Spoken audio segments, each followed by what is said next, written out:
오늘 함께 보실 하나님 말씀은 요한복음 9장 1절에서 12절 말씀으로 예수님이 열어주시는 시선이라는 제목으로 요한복음 시리즈 그 29번째 시간을 함께 하도록 하겠습니다. 여러분, 초등학교 시절에 방학 숙제들이 참 있었죠. 우리 혜인이가 지금 입을 크게 벌리고 있는데 방학 숙제가 우리 아이들에게 적지 않은 스트레스입니다. 저희 아이들은 이번 주에 개학이거든요. 몸에서 반응이 나와요. 그 방학 숙제를 다 못했던 그 스트레스가 막 이 알러지 증세로 나오고 있을 만큼 참 무거운 주제입니다. 근데 저도 한 주간 이 말씀을 준비하면서 저의 초등학교 시절을 떠올려 봤어요. 그럴 때 그 방학 숙제 중에 예전에 탐구 생활이라는 게 있었어요. 요즘에는 탐구 생활이란 말을 안 쓰죠. 예전에는 우리는 뭐 과학 탐구 생활, 자연 탐구 생활 뭐 이런 일들이 있었는데 그 탐구 생활 중에 아주 중요한 숙제 하나가 있었습니다. 그게 뭐였냐면 배추 흰나비에 애벌레를 채집해라 라고 하는 거였어요. 근데 그 배추 흰나비가 어디에 있겠어요? 그래서 이리저리 친구들하고 돌아다니다가 결국 이 학교에, 그때 당시에 신중초등학교인데 학교 쪽에 약간 텃밭이 있었거든요. 거기서 잡았어요. 신중초등학교 나오신 분들은 아실 거예요. 거기 어딘지 연못 있는 그쪽 말이죠. 거기서 딱 잡고 친구 집에 갔죠. 그리고 그 안에 먹을 것들을 좀 놔주고서는 관찰을 이제 시작하는데 며칠 있다가 친구한테 급하게 전화가 온 거예요. 빨리 자기 집에 오라는 거예요. 이 배추 흰나비에 무슨 일이 생겼다는 거예요. 여러분, 어떤 일이 생겼을까요? 번데기가 돼 있는 거예요. 저 번데기 그때 처음 봤단 말이죠. 달려가서 봤더니 이 채집해온 통에 배추 흰나비가 번데기가 되어 있는 거예요. 와, 신기하다 하고서는 집에 돌아온 이후에 또 며칠 있다가 친구한테 또 전화가 왔어요. 빨리 어떻게 하라? 빨리 와라. 빨리 갔어요. 그랬더니 이 번데기에 있던 나비가 어떨까요? 아니에요. 나올랑말랑해. 꿈틀꿈틀하는데 그게 굉장히 힘들어 보여요. 그래서 제 친구가 너무 그게 가엾어 보였는지 어쨌는지 가위로요 살짝 그 번데기의 입구를 탁 잘라줬어요. 그랬더니 배추 흰나비가 힘겹게 나오던 그 흰나비가 이제 힘있게 나오는 거예요. 그리고 나비 날개를 쫙 펴는데 나비 날개가 펴지더라고요. 그리고서는 얼마 있다 보니까 문제는 날갯짓을 하는데 날지를 못해요. 잘 보니까 날개도 한쪽이 찌그러져 있어요. 이게 웬일이지? 저희는 그걸 몰랐어요, 그때는. 근데 나중에 그 친구의 어머니로부터 들었어요. 우리가 해서는 안 될 일을 한 거예요. 왜냐하면 이 배추 흰나비가요, 그 번데기를 뚫고 나오는 그 고통이 단순한 고통이 아닌 거예요. 그 번데기를 뚫고 나올 때 그 몸속으로부터 날개에 이르기까지 그 곤충의 피가 몰려가고 또 근육을 만들어 간다고 하더라고요. 그래서 이 번데기에서 힘겹게 나오는 그 고통이 나비가 되기 위해서는 필수적인 과정이었던 거예요. 근데 우리가 돕겠다고 그것을 탁 해결해 주는 순간 그 고통은 사라졌을지 모르지만 실제적으로 나비가 되었지만 하늘로 날 수 없는 나비가 되어버린 거예요. 기어다니는 나비 말이죠. 여러분 보이세요? 이 번데기를 뚫고 나오는 아픔이 있어야만 나비로서 기어다니는 나비가 아니라 어떤 나비요? 하늘을 날아다니는 나비가 될 수 있습니다. 사랑하는 은성의 영가족 여러분, 우리의 삶에도 이와 같은 번데기와 같은 모양들이, 순간들이 종종 있습니다. 대부분의 사람들은요, 이 세상 사람들은 또는 믿음이 연약한 사람들은 그러한 고통의 시간이죠. 번데기에서 나비가 되는 그 고통의 시간이에요. 그 고통을 경험하면서 어떻게 말하느냐? 아휴, 내 팔자가 이렇지 뭐. 심지어 교회를 다님에도 그렇게 말합니다. 운명적인 어떤 사고방식, 운명론적인 그 사고방식으로 그렇게 스스로를 그 고통에 묶어버려요. 환경이나 또는 조건을 탓합니다. 상황이 안 좋아서 그래. 내가 좋은 사람 못 만나서 그래. 다 타인을 향한 탓을 하고 자신을 향한 탓을 합니다. 그래서 과거의 그 실패의 이유를 들어서 현재 순종을 계속 유보시키는 거예요. 그러나 믿음의 사람들은요, 달라요. 믿음의 사람들도요, 고통을 고통으로 느낄까 안 느낄까요? 느끼죠. 여러분, 고통 없어요 라고 하는 사람은 다 거짓말장이에요. 가식적인 사람입니다. 믿음이 아무리 좋아도 고통은 같은 고통으로 느껴요.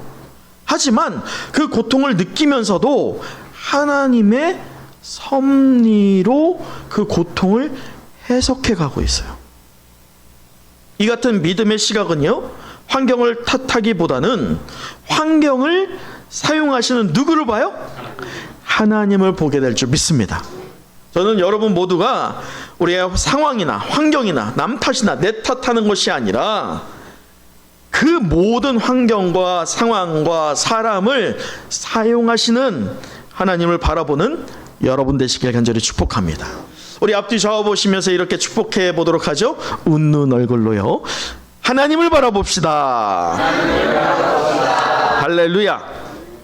여러분, 공간 복음을 보면 예수님의 어떤 기적의 역사가 한 40가지 정도가 나오거든요. 참 많이 나오죠.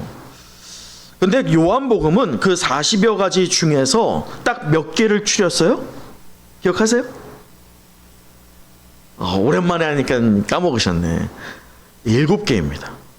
그래서 요한복음에는 7개의 표적이 기록되어 있다. 반드시 기억하셔야 돼요. 몇 개요? 7개. 완전수예요.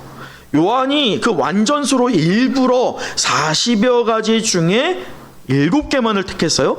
우리가 빠르게 하나씩을 살펴보면 첫 번째가 무엇이었냐? 가나의 혼인잔치에서 물을 포도주로 바꾼 게 첫 번째입니다. 그 2장의 내용이었죠. 두 번째, 4장에서 그 고관의 아들을 치유했어요.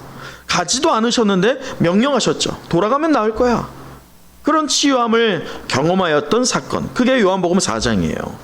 또 요한복음 5장에 보면 베데스다 연못에서 몇 년 된 병자? 38년 된 병자가 고침을 받는 거. 그리고 6장에 보면 오병이어를 통하여서 몇 명을 먹이셨어요? 5,000명을 먹이신 사건. 그리고 6장에 보면 예수님께서 홀로 새벽에 기도하시다가 제자들이 먼저 강 건너편으로 가다가 그 갈릴리 바다 한가운데에서 파도를 만납니다. 그렇게 죽을 상황 가운데 누가 걸어와요? 예수님이 물 위를 걸어오시죠. 그럴 때 귀신이다 라고 했던 그 제자들 가운데 이 제자 한 명, 누구예요? 베드로가 주님이시거든 나를 물 위로 걸어오라 라고 명하십시오 라고 했을 때 주님이 오라 라고 하였을 때 최초로 그리고 마지막으로 물 위를 걸었던 예수님을 제외한 사람이 한 명 있으니 그게 누구예요? 그게 베드로예요. 그게 6장의 내용입니다. 그리고 오늘 그 6번째 소경을 치유하신 사건이 등장하죠. 그런데 이렇게 7가지의 표적들은요, 우리가 이때까지 쭉 봐왔지만 매우 상징적이고 신학적인 의미들을 내포하는데 그래서 그것을 표적이라고 하거든요. 근데 그 중에서도 오늘 이 9장에 기록되어 있는 나면서부터 보지 못하는 자, 그의 사건을 사실은 공간복음에 다 기록되어 있어요. 하지만 오늘 이 요한복음만큼은 어떤 표적보다도 이 6번째 표적을 아주 세밀하게 관찰하고 기록하고 있어요. 장장 9장 전체를 할애하고 있다는 말이죠.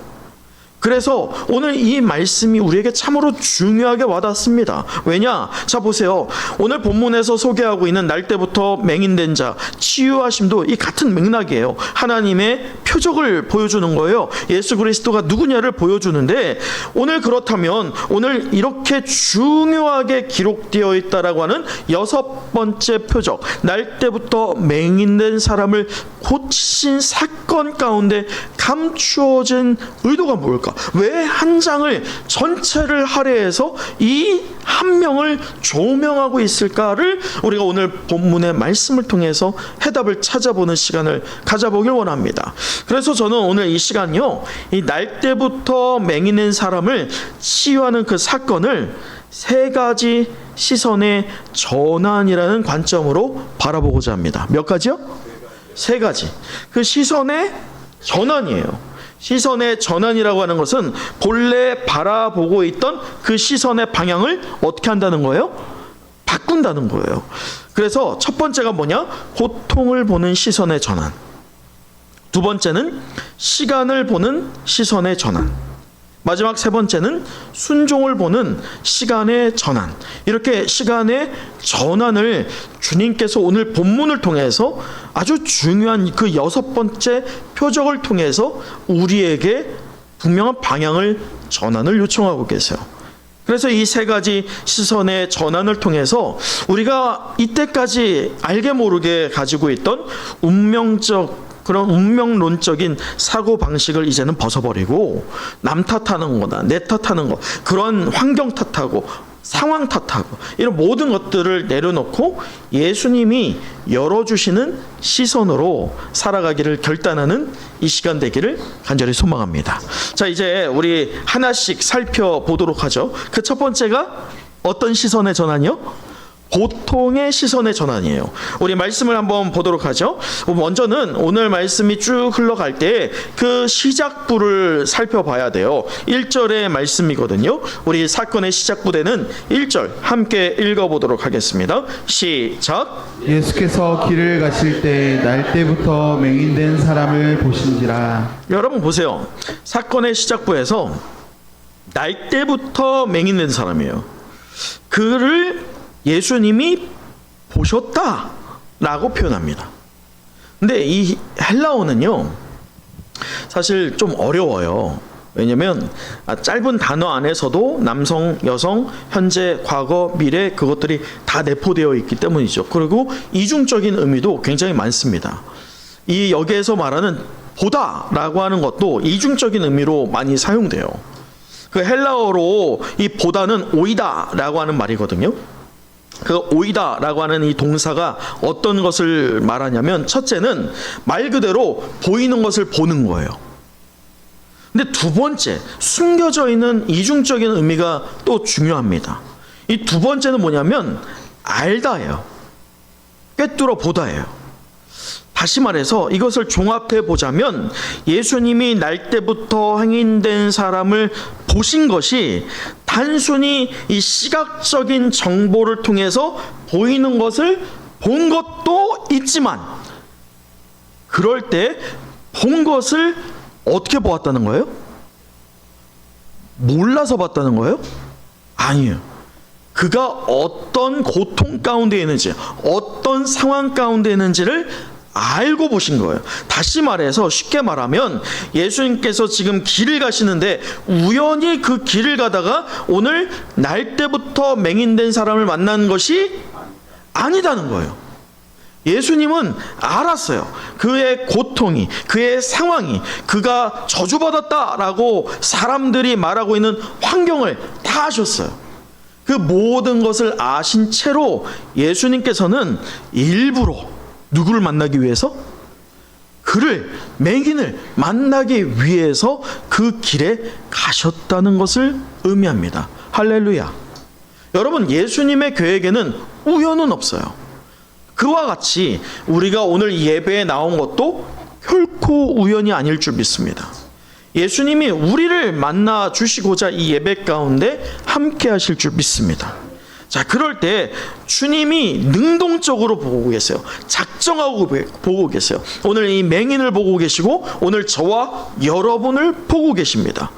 하지만 오늘 그 시작부인 1절 이후에 이 제자들의 반응, 아니 사람들의 반응은 너무나도 대비되게 보여집니다. 자, 2절 우리 또 읽어보도록 하죠. 시작. 제자들이 물어 이르되 랍비여 이 사람이 맹인으로 난 것이 누구의 죄로 인함이니까 자기이니까 그의 부모니까. 여러분 보세요.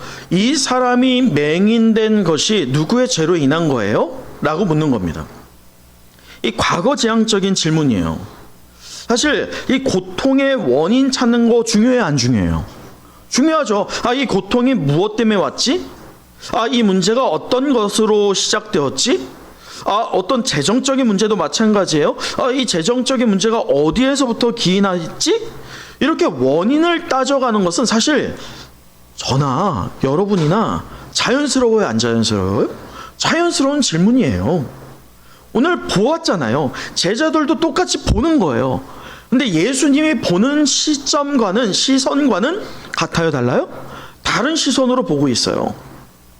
우리와 크게 다르지 않은 시선입니다. 이 제자들이 그냥 제자들이에요? 오늘 이 9장에 이르는 이 제자들은 이미 예수님과 2년여 기간 동안을 함께하면서 정말 예수님을 닮아가기 위하여서 힘쓰고 있는 자들이에요. 근데 그들도 우리와 별반 다를 바 없다는 거예요. 근데 그들이 보고 있을 때 문제의 원인을 알고 싶어서 의구심 때문에 질문하고 있는 이들의 질문이 우리에게 너무나도 자연스럽게 와닿습니다. 그런데요, 이러한 질문, 이 문제의 원인을, 고통의 원인을 찾는 과거 지향적인 질문은 결국은요, 우리를 운명의 결과 또한 환경 탓으로 묶어버립니다. 과거 지향적인 질문은 말이죠. 또 제자들이 뭐라고 해요? 자, 2절의 후미에 보면 누구의 죄로 인함이니까 라고 한 이후에 뭐라고 합니까? 자기니까 그의 부모입니까? 라고 하면서 이들이 뭐라고 합니까? 정죄의 시선으로 바라보고 있어요. 이것은 유대인으로서, 아니 보편적으로 우리가 믿음이라는 것을 걷어내고 우리의 주변에, 여러분 잘 보세요.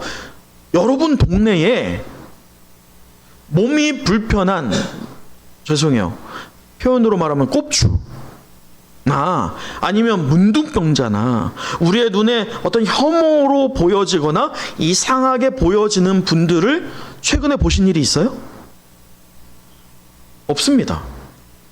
서울에선 없어요. 최소한 강남이나 강남 주변 우리 동네에는 없어요. 그럼 그분들은 다 어디 있을까요? 과연 진짜 없을까요? 있다는 거예요. 근데 왜 그분들이 우리 눈에 안 보일까요? 우리도 믿음을 가지고 있지만 그들을 볼 때 어떻게 말해요? 과거지향적인, 왜 저랬을까? 왜 저렇게 됐을까?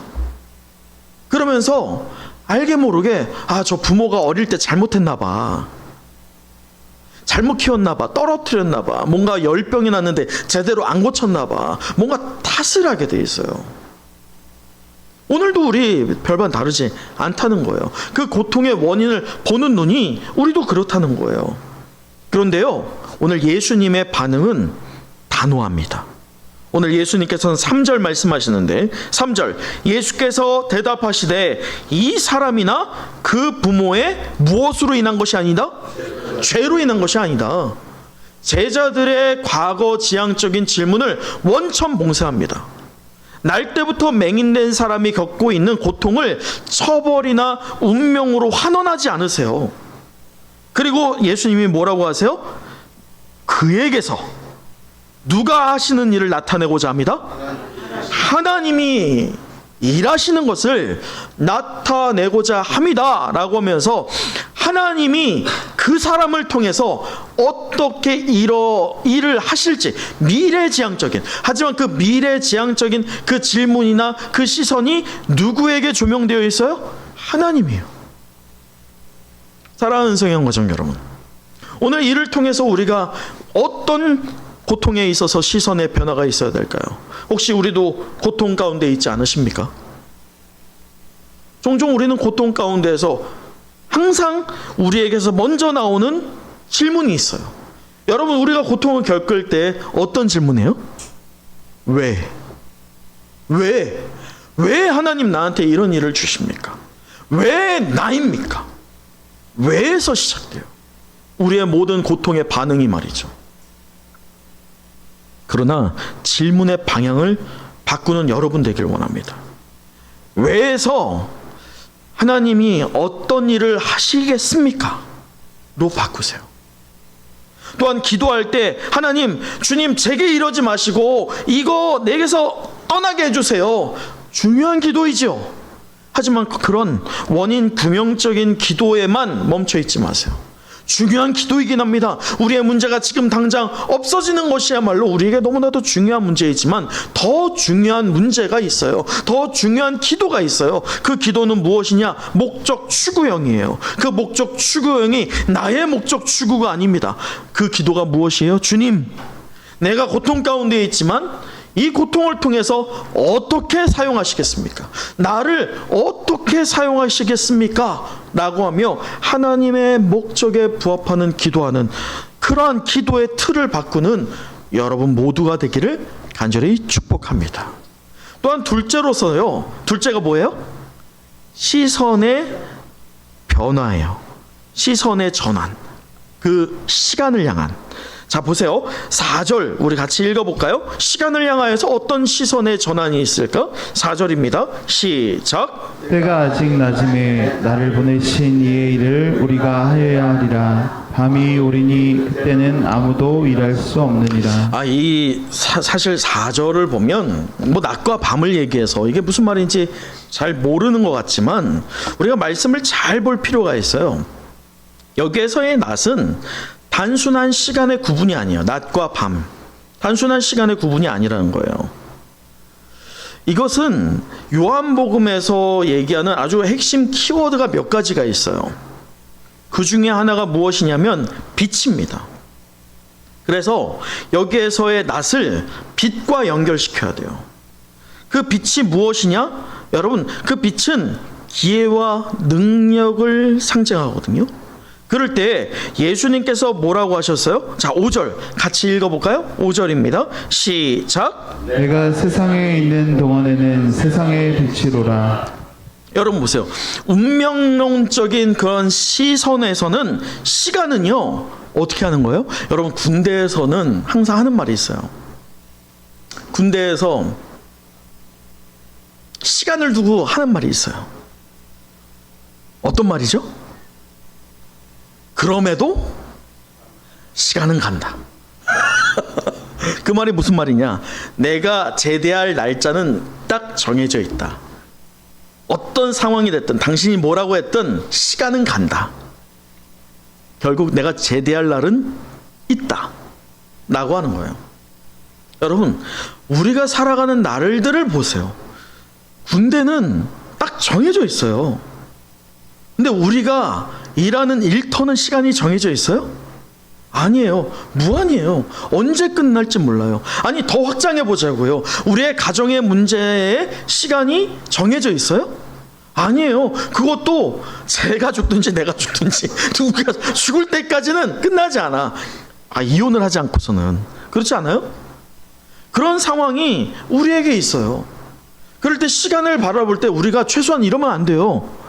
시간은 어떻게든 흘러가. 이 마음은 안 돼요. 그건 믿음의 성도, 빛의 자녀가 품어야 할 시선이 아닌 거예요. 시선을 우리가 시간이라는 곳에 둘 때 그 시간을 우리가 인지하는 것이 어떻게든 어쩔 수 없이 보내는 것, 어쩔 수 없이 맞이하는 게 시간이다라고 생각하지 마세요. 우리는 믿음의 시선으로 시선을 시간에 두어야 됩니다. 믿음의 시선으로 시간을 볼 때면 우리는 누구냐? 자, 오늘 보세요. 예수님께서 5절 내가 세상에 있을 동안에는 무엇이다? 세상에 무엇이다? 빛이다. 예수님이 빛이다 라고 말씀하셨습니다. 그럴 때 사도 바울도 이 에베소서, 우리 에베소서 보았잖아요. 에베소서는 교회론이 무엇이냐, 또 하나님께서 택하신 성도가 누구냐, 또 교회는 어떤 사역을 하는 것이 바람직하냐를 말하고 있는 아주 중요한 서신입니다. 그럴 때 그 에베소서 5장 8절에 이렇게 말합니다. 너희가 전에는 어둠이더니 이제는 주 안에서 무엇이다? 빛이다. 빛의 자녀들처럼 무엇하라? 행하라. 여러분, 이 말이 무엇이냐? 우리는 오해할 때가 많아요. 특히나 요즘 오늘날의 현대 크리스찬들이 오해하는 게 있어요. 자기가 빛처럼 행동하는 거예요. 여러분, 우리가 빛입니까? 엄밀히 따지면 우리는 빛이 아니에요. 빛이 무엇이냐? 자발적으로 빛을 내는 존재입니다. 여러분, 달이 빛을 냅니까? 달이 왜 밤하늘에 그렇게 밝게 비치죠? 태양이 있기 때문이에요. 태양의 빛을 반사하는 것이에요. 우리가 빛이 될 수 있는 것은 딱 하나의 조건이 우리에게 충족되었기 때문에 우리가 빛이 될 수 있는 거예요. 그 조건이 무엇이죠? 빛 대신 예수 그리스도가 나의 주가 되어 주셨기 때문입니다. 예수님이 나의 주고 예수님이 나의 주체자이고 내가 예수님의 빛 대심으로 빛이 되었다라고 하는 성도가 되는 여러분 되길 원합니다. 그 성도는요, 당연히 그의 행하는 모든 시간들이 다 누구의 것이에요? 주의 것이에요. 그렇다고 우리의 개인의 여가를 하지 말라, 이거 아니에요. 하지만 전체적인 우리의 삶의 시간을, 우리의 헌신을, 방향을 어디에 두어야 되냐? 주님께 두어야 된다는 것을 말합니다. 여러분, 이제 우리가 누구인지 아시겠어요? 우리는 고난을 언젠가 해결되겠지, 시간이 해결해 줄 거야, 천만의 말씀. 더 곪아가요. 여러분, 그 곪은 게 해결되려면 어떻게 해야 될까요? 우리가 곪은 걸 해결하는 걸 참 두려워해요. 왜 두려워하죠? 한번 터지면 어떻게 되니까? 엄청나거든요. 여러분, 부부관계도 그렇지 않아요? 쌓였던 게 터지는 순간 걷잡을 수 없어요. 하지만 그 쌓여있던 게 해소되려면 그 안에 있던 찌꺼기들이, 불순물들이 다 위아래로 섞여서 다 쏟아져 나와야 돼요. 우리의 죄의 문제도 그래요. 우리의 시간의 문제도 그렇습니다.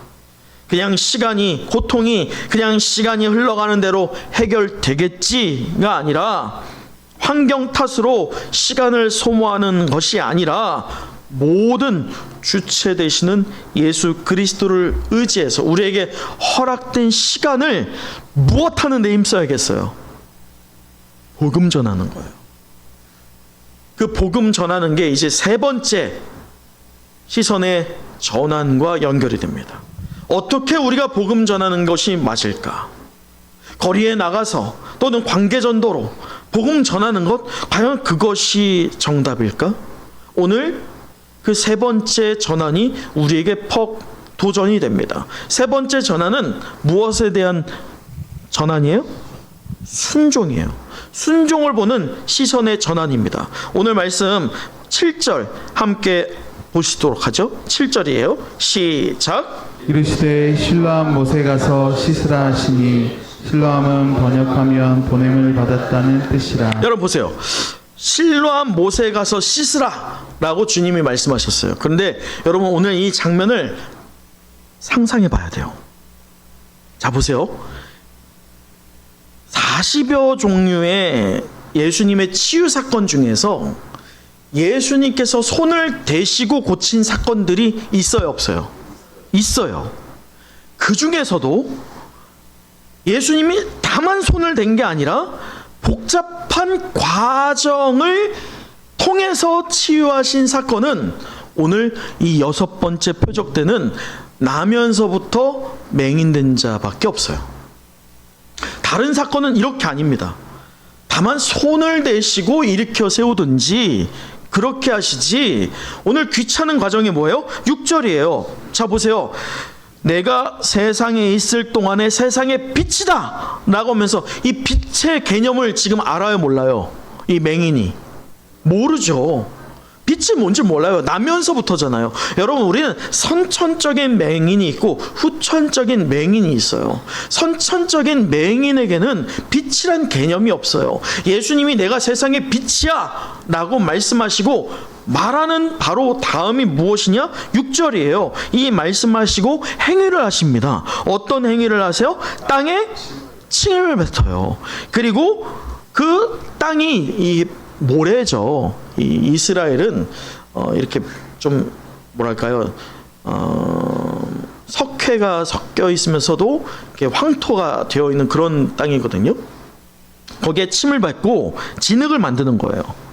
그리고 그것을 이겼어요. 여러분, 이게 과정이 복잡하잖아요. 우선 침을 뱉어요. 그리고 침을 뱉고 눈을 만져준 것만이 아니라 침을 뱉고 진흙을 이기고 그 진흙을 눈에 발랐어요. 여러분, 너무 귀찮지 않아요? 저라면 너무 귀찮을 것 같아. 근데 이걸 했단 말이에요. 근데 우리가 잘 주목하셔야 보여야 돼요. 지금 그렇게 펴 발랐어요. 그럴 때 그의 눈이 떠졌어요, 안 떠졌어요? 안 떠졌단 말이에요. 이걸 주목해야 돼요. 여러분, 이전에 이 나면서부터 맹인된 자가 예수님을 찾아온 거예요? 아니에요. 예수님이 그를 찾아가셨죠. 하지만 그가 예수님이 어떤 분인지를 알았을까요, 몰랐을까요? 알기는 해요. 그러나 그가 그런 능력이 있는지는 들었을 뿐이지 몰라요. 그 이후에 우리가 다음에 보게 될 본문을 보면 그렇게 자세히 모릅니다. 하지만 분명한 것은 지금 자기가 누군지 잘 알지 못하는 사람이 자기의 눈을 열어주시겠다고 하면서 진흙으로 이기고 그리고 그걸 눈에 펴 발랐단 말이에요. 본래대로라면 지금 어떻게 돼야지 정상이에요? 예수님이 이때까지 기적을 행하신 사건들을 우리가 들춰보자면 눈이 떠져야 돼요. 아니면 예수님이 명령해야 돼요. 어떻게 해요? 누나 떠져라. 근데 예수님은 전혀 다른 명령을 하세요. 어떤 명령이세요? 실로암 못에 가서. 귀찮아요. 여러분, 지금 눈이 떠져야 되잖아요. 근데 실로암 못에 가는 것만이 아니에요. 못에 가서, 연못에 가서 어떻게 해라? 씻으라. 복잡한 과정이에요. 여러분, 이게 우리는 말씀을 여러 번 보았지라 그냥 이것을 단순하게 생각하지만 우리가 이 평생 눈을 떠보지 않은 맹인의 입장에서 생각해 보자면 여러분, 이 맹인이 믿고 따를 수 없는 명령을 순종한 거예요. 눈이 떠졌으면 갈 수 있어요. 여러분, 우리 한번 생각해 보자고요. 우리 어떻게 기도해요? 주님, 내가 보이면 믿겠습니다. 이 기도하잖아요. 주님, 내가 보여주세요. 우리 이런 기도하잖아요. 주님, 제게 응답해 주세요. 이런 기도해요. 근데 성경은 오늘 우리에게 시선을 전환시키는 게, 그 순종에 대해서 전환시키는 게 본 다음에 순종해라, 이게 아니에요. 먼저 뭐 하라? 순종하면 본다. 이것을 보여줘요. 사랑하는 성령가족 여러분, 보이면 따르겠다라고 우리가 종종 말하지만 가면 보인다 라고 성경은 말합니다. 순종의 걸음은요, 이 번데기의 몸부림처럼 우리의 심령에 그 근육을 단련시키고 또한 시야를 여는 은혜의 과정일 줄 믿습니다. 아멘, 아멘. 믿음은요, 그래서 머리로 멈추는 게 아니에요. 믿음은 말씀을 듣고 한 걸음 내딛는 것입니다. 저와 여러분이 그 순종으로 내딛는 그 한 걸음이요, 우리의 인생에서 위대한 그 한 걸음 될 줄 믿습니다. 저는 이 가정이나 여러분의 소그룹에서 여러분이 반드시 행해야 될 그 복음, 어떤 사명 한 가지를 정하고 오늘 소그룹 안에서 말이죠, 또 여러분의 가정에서 말이에요, 그리고 작은 실천을 해봤으면 좋겠어요. 내가 하나님의 도구, 하나님의 일을 나타내기 위해서 무엇을 해야 될까? 딱 한 가지 말이죠. 말씀을 마칩니다. 오늘 우리는 요한복음 시리즈 그 29번째 시간을 함께 했어요. 예수님이 열어주시는 시선이라는 제목으로 말이죠. 우리 마지막 11절 함께 읽어보도록 하겠습니다. 11절입니다. 시작. 대답하되 예수라 하는 그 사람이 진흙을 이겨 내 눈에 바르고 나더러 실로암에 가서 씻으라 하기에 가서 씻었더니 보게 되었노라. 여러분 보세요. 날 때부터 맹인된 사람을 놓고 사람들이 이러쿵저러쿵 말이 많아요. 자, 9절 보실까요? 어떤 사람은 그 사람이라, 어떤 사람은 아니라, 그와 비슷하다 라고 할 때에 막상 지금 눈앞에 온전하게 보게 된 사람이 스스로가 말합니다. 뭐라고요? 내가 그 사람이야 라고 말이죠. 눈을 뜬 이후에 사람들 앞에 둘러싸여 있어요. 그는 단순하고 담담하게 전합니다. 첨가하지 않아요. 뭔가 꾸며대지 않아요. 담담하고 단순하게 얘기하는 게 뭐예요? 그 사람이 진흙을 이겨 내 눈에 바르고 나더러 실로암에 가서 씻으라 하여 가서 씻었더니 어떻게 되었다? 보게 되었다. 있는 그대로를 말합니다. 여러분, 이것이 바로 증인이에요. 증인은 있는 그대로, 경험한 그대로, 본 그대로를 말하는 이들입니다. 이 간단한 진술은 그 어떤 신학적 토론보다도 훨씬 더 강력했어요. 여러분 보이세요? 변화된 삶 자체가요, 복음의 설득력 있는 증거가 될 줄 믿습니다. 그게 바로 간증이에요. 간증은요, 우리가 많이 들을 때 어떻게 내가 이렇게 되었느냐를 나타내면서, 잘못된 간증은 누굴 드러내요? 어떻게 됐냐면 내가 이렇게 돼서 이 자리까지 왔어 라고 간증을 합니다. 우리는 그걸 들으면서 와, 나도 누구처럼 됐으면 좋겠다? 저 사람처럼 됐으면 좋겠다 라고 잘못된 간증을 듣고 그 잘못된 간증에 감동을 받고 따라하게 돼 있어요. 그러나 성경에 올바르게 제시된 간증은 어떻게가 아니라 누가를 강조하게 돼 있어요. 누가 나를 변화시켰냐면, 누가 나에게 역사가 있었냐면 이라고 하면서 내가 아니라 누구를 드러내요? 예수 그리스도를 드러냅니다. 우리 역시 우리의 자신의 아픔과 회복의 이야기를 간증으로 말할 때 우리의 공동체와 세상에 빛이 될 줄 믿습니다. 그리고 간증은 개인의 문제가 아니라 하나님의 일이었음을 증명하는 거예요. 이런 간증하는 저와 여러분, 우리 은성의 영가족 되기를 간절히 사모합니다. 여러분, 설교 초두에 나누었던 번데기 예화를 기억하시죠? 그 번데기 예화를 통해서 우리가 알아야 될 것은, 우리의 고통은 우리의 믿음의 성장에 있어서는, 하나님의 자녀로, 빛의 자녀로, 세상의 소금이 되기 위하여서는 반드시 지나쳐야 될 과정이에요. 고통을 보는 시선의 전환이 여러분에게 있기를 축복합니다. 고통 앞에서 왜가 아니라, 하나님 나를 이 순간 어떻게 사용하시길 원하십니까? 라고 묻는 그런 시선의 전환을 경험하는 여러분 되기를 축복하고, 또한 시간을 보는 시선의 전환이 일어나서 우리의 하루하루가 그냥 버티고 그냥 있다 보면 흘러가는 그런 무의미한 시간이 아니라, 아니면 나에게 목적을 추구하는 시간이 아니라 온전히 예수님과 함께 일할 수 있는 낮, 빛의 자녀가 경험하는 시간이 되기를 간절히 축복합니다. 또한 순종으로 보는 시선의 전환이 일어나서 말씀 앞에서 한 걸음 뒤로 퇴보하고 후퇴하는 것이 아니라, 약진이지만, 조금일지 모르지만 한 걸음 어디로 나가야 돼요? 앞으로 내딛는 거예요. 그럴 때 그 다음 바를 예비해 주시고 인도해 주시는 하나님의 능력과 은혜를 경험하는 여러분의 한 주가 되기를 간절히 축복합니다.